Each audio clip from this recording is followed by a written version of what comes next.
back to another Resident Evil Resistance video. And today I'm going to be doing a follow-up to my last video, my viewer build that I did for Redneck 17 Guys Infinite Army from Hell. And this is kind of my twist on it, my kind of tinkering with it a little bit. I'm calling it Escalation Protocol. Because I kind of, the tweaks that I made, I designed it to actually escalate with each area in terms of intensity. And I'm going to explain how that works here real quick. So, I also made a couple of other, just one or two small changes, but it makes a bit of a difference in how it works. Which I've only had one team beat this build, and that was Kyra Static X's SWAT team that just walked all over me. But I mean, they were going to do that no matter what I was running, so they just outplayed me. But anyway, so we're still using Fury here, V-Act and creature efficiency, so we can spam creatures, so none of that's changed. One thing I did change here was, instead of putting the 3 dogs card here, I changed to the Tough Zombie Berserker Aura. It's the same cost, so no difference in the economy. However, I've got a much tougher creature out that is also going to share Berserker Aura and any other buffs it has around with the creatures next to it. So this is like the stage 1 of Escalation. Because as we know, also, if you're a constant viewer of mine, your creatures get stronger as you go up in each area. They start out at their base rate of health in Area 1, they go to about 130% health in Area 2, and 150% of their base health in Area 3. So everything in this game is designed to escalate. Your traps and cameras do the same thing, by the way. So if you notice your cameras are harder to break in Area 2 or 3, that's true, they are. Same thing with traps. Then in Area 3, we're still running the Regen Liquor. Now this guy here, he also shares his buffs, so with this in the deck, we now have Infection, we have Berserker Aura, and we have Regen. So we have 3 buffs in the deck by the time they get in the field. By the time they get to Area 3, so this definitely escalates with each area. It builds in intensity and in difficulty. Kind of like, I kind of like think of it as, because for me every game's a role-playing game because I'm a nerd. I kind of think of this as Annette trying to test them to see who's got the stuff to get to the next phase of the testing. Now, one other thing I did do here is I dropped Razor Claws 1, so I gave up 9% damage for Fresh Blood 3. Since Pilot is just a spam them, set it and forget it build for him.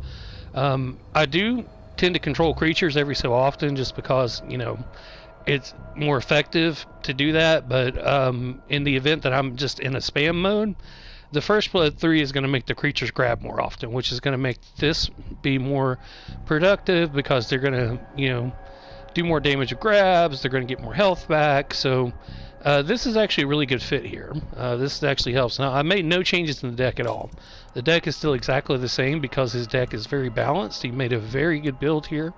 This is just my little bit of a twist, my little, tweak to it. But you'll see that it actually, I think it makes a difference in how the build works, and how it runs in practice. So let's go ahead and take a look at some gameplay and matches here, and I'll show you what I'm talking about.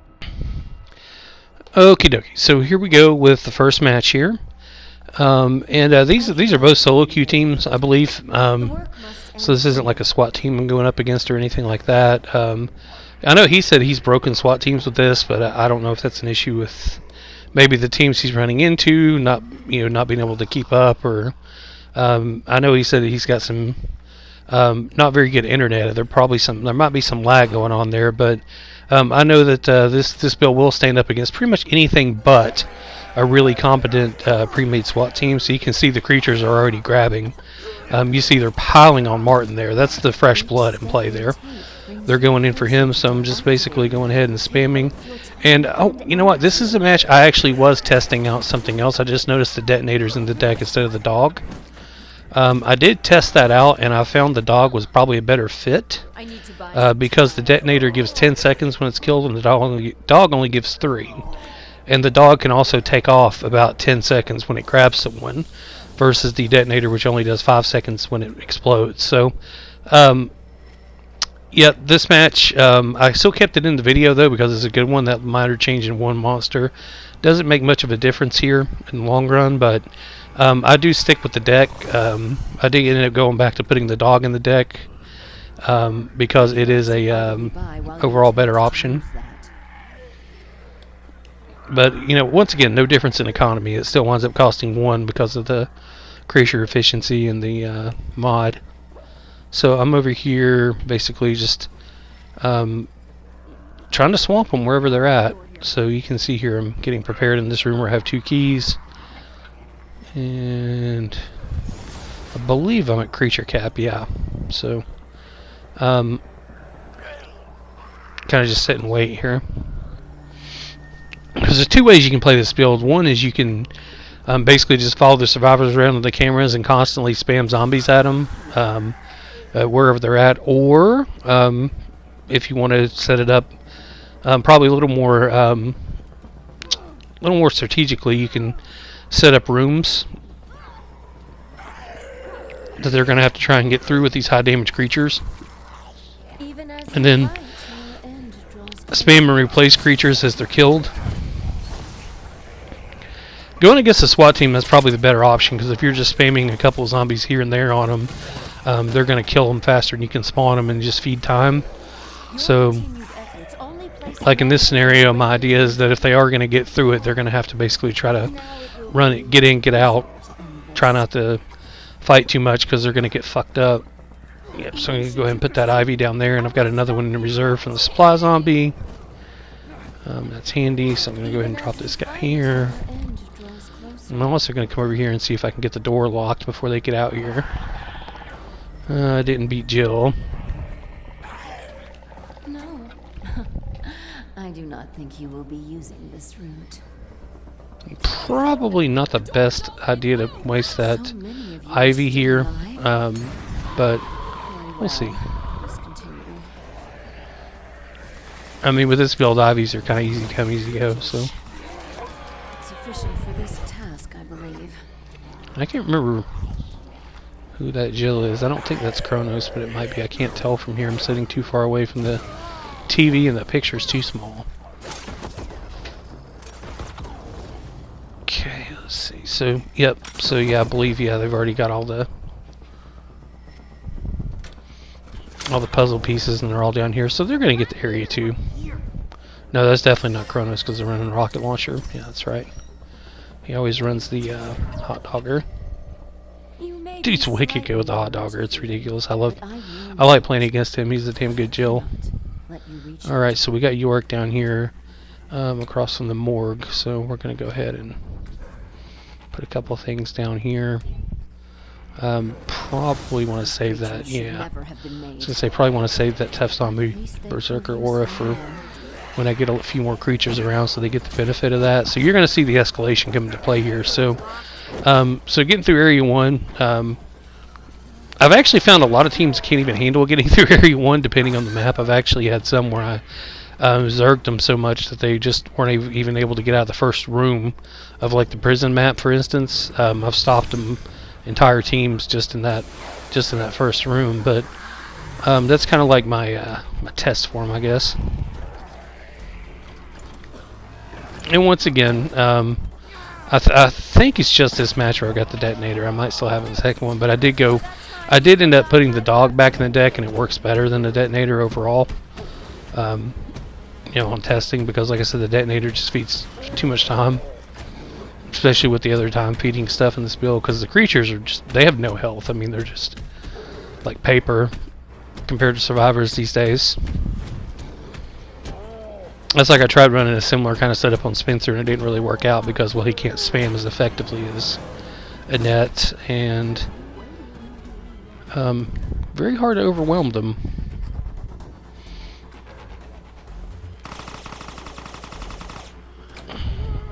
So as you can see, there's Berserker Aura on all these guys here. And anything else I put down while that tough zombie's still out. And let's see, I'm going to go ahead and, yeah, I'm going to go ahead and put the Ivy down here. I think they're going to get, yeah, they're going to get York, I believe.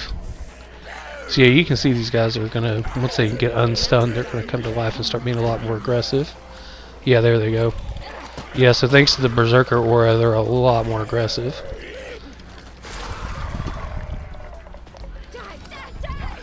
This was Yeah, look at the dealer just tearing ass through there.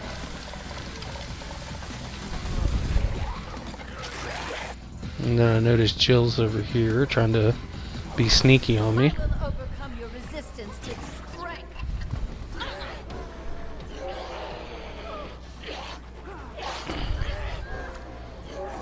She's smart. See, she went, saw it stacked up that room and she wasn't going to be able to get to the terminal, so she went to a different one. But then, yeah, see, I couldn't even detonate, see, I couldn't even swipe with the detonator. I couldn't even blow it up fast enough. So yeah, definitely not the right choice there. Definitely want to go with the dog versus the detonator. You guys can see this is how I experiment with build crafting, basically. I mean, trial and error, seeing what might work better, what doesn't. In this case, I just felt it needed a couple of tweaks. I mean, it was already a very, very solid build, and I think I just kind of tweaked it up a little bit. Kind of went with that escalation concept. So yeah, I'm gonna go ahead and pop Jill's head here, I believe. Yep, she's done. And they're done. There you go. So there's the first match down. So that's area 2. So you've seen area 1 and 2. Now let's go ahead and take a look at a team that makes it to area 3. And what happens to them. Alright, so we got another good another match here. And I think there's only one really low rank in this group. I might be wrong. I think I see there's one. I think the Jill's kind of a lower rank, but I can't be sure here. I know there's a couple of higher ranks in it. However, like I said, this team plays well. So I'm going to go ahead and lock that door, turn off the lights. Yeah, okay, so yeah, I'd put the dog back in by this point. This is like literally the next match after that one. I spent some time in practice mode testing a couple of things, and I realized that the detonator was not a great idea. I mean, there's a reason I stopped using detonators like back in the day. I just forgot about why, but now I remembered. Okay, so let's see if we can seal that door. Nope. I go ahead here and stack this. Finish stacking up this room. I think I only need a couple of creatures in here, maybe 3. That'll be a creature cap, yeah. So now I'm kind of stuck. But once again, area 1 is just kind of... So yeah, I'm going to put a couple here behind them to attack them from the back too. I'm going to go ahead and lock that door up. Drop a couple creatures over here for when they make it to this area. There's the infection. Keep the lights off so it's harder for them to fight.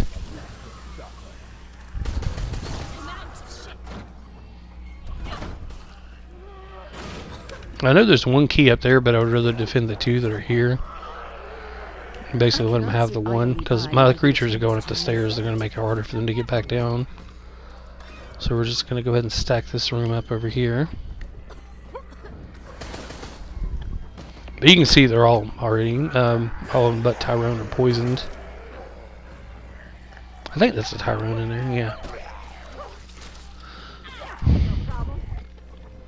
Okay, they got the door open. It's fine.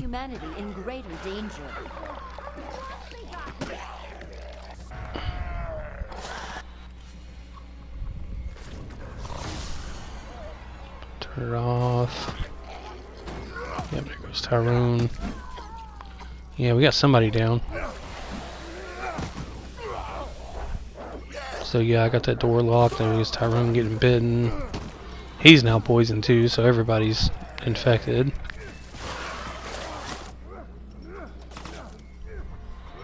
Now it will be easier to end this. And they're blinded. Sight when it is gone. Healing over here.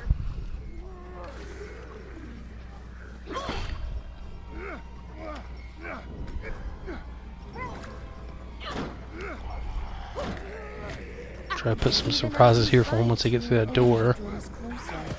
Because a lot of the, yeah, they're already through the door. So yeah, because a lot of the creatures from the other side, they're too far away to be of any use. So let's go ahead and replacing them. Which normally I don't spam above creature cap, but in that case, yeah, I would rather have the creatures there.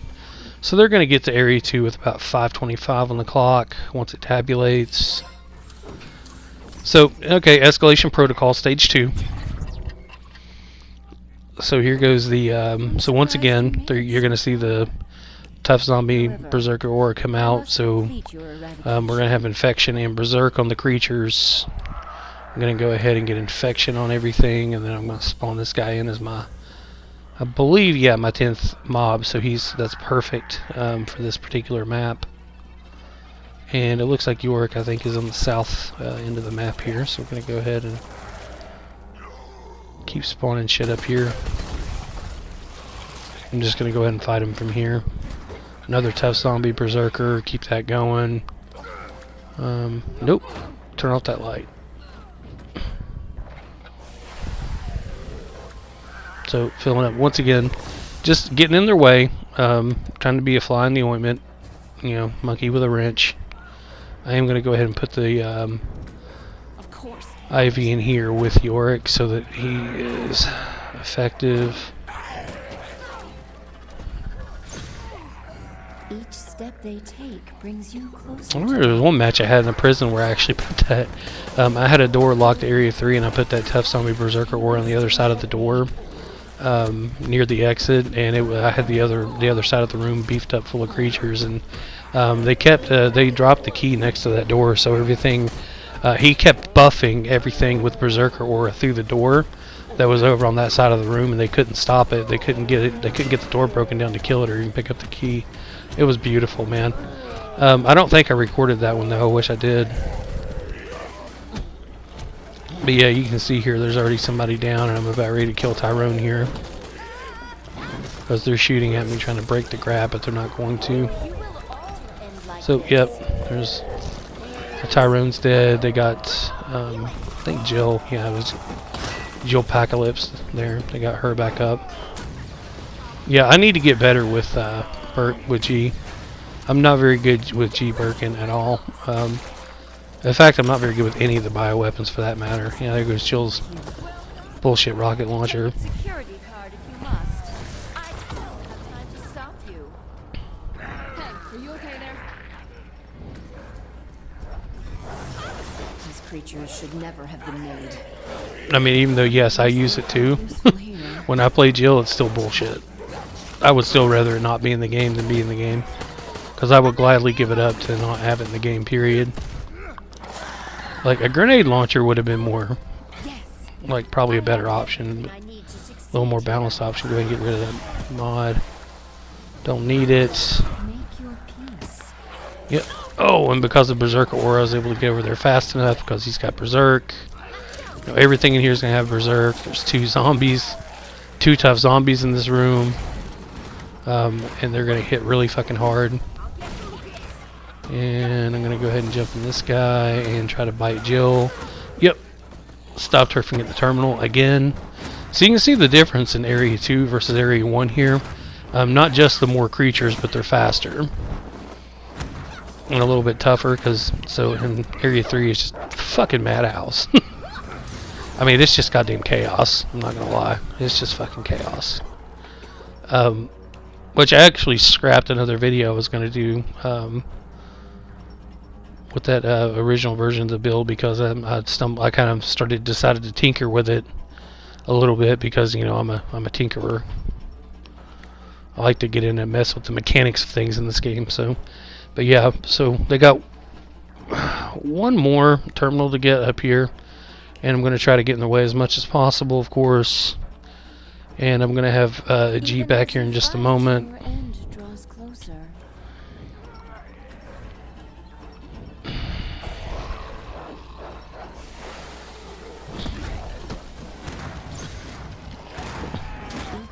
They take brings you closer to death. God, one thing I love about this game, or this build, is just how fast you can spam up an entire room full of fucking creatures. It's amazing. The economy in this build is just unreal. You don't even need bioenergy tank. It's just 10 bioenergy is plenty. Another death. This is inevitable.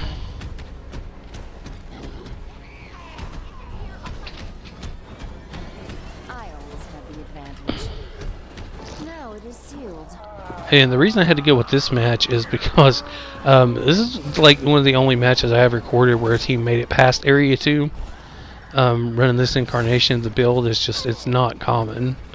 From what I've been seeing, it's just, man, there's just like so many fucking... Myself. Yep. Terminal defense again.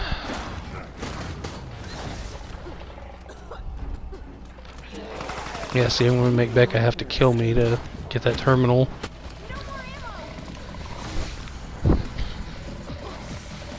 You got Torch Tyrone here, Pyrone, just trying to Don't think of this do his thing. So they've got everything here, so I'm going to go ahead and... I think I might... Yeah, no, I still put something down there. Okay, I was going to say if I was smart, I would have just pulled back and let my bioenergy recharge for Area 3. Because at this point, with just one creature, I'm feeding them time, but I think they're just running away. They're not even trying to kill it. Yeah, I think they're afraid. They're just like, oh god, get us out of here. So, yeah, I don't think they're ready for what's going to happen in Area 3 at all. So, moving into Area 3, Escalation Protocol, Stage 3 initiated. We are now going to have regen liquors, berserk tough zombies, plus infectious creatures from the spray. So, pretty much everything's going to be infected, and then, or infectious, and then they're going to have regen, so now they're going to be a lot harder to fucking kill. They're also going to heal themselves from biting, because they're going to bite more often because of the fresh blood. I think I was doing that to replace the dogs, maybe? Can't remember.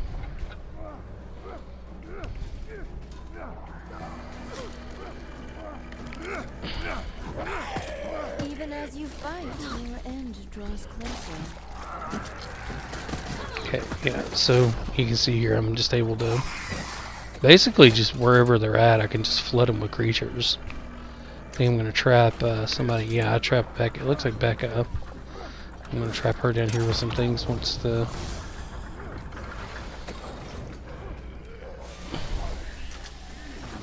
Yeah, so here's a great example. So look, right here, we've now got Regen and Berserker Aura going here, and they're going to basically share that around with each other. So it's like a feedback loop. They buff each other and everything else around them.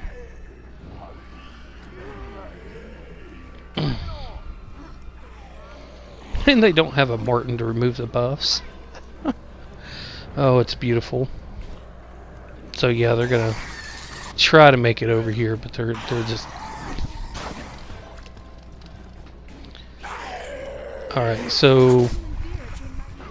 I mean, you can see the absolute fucking just madness of this build here.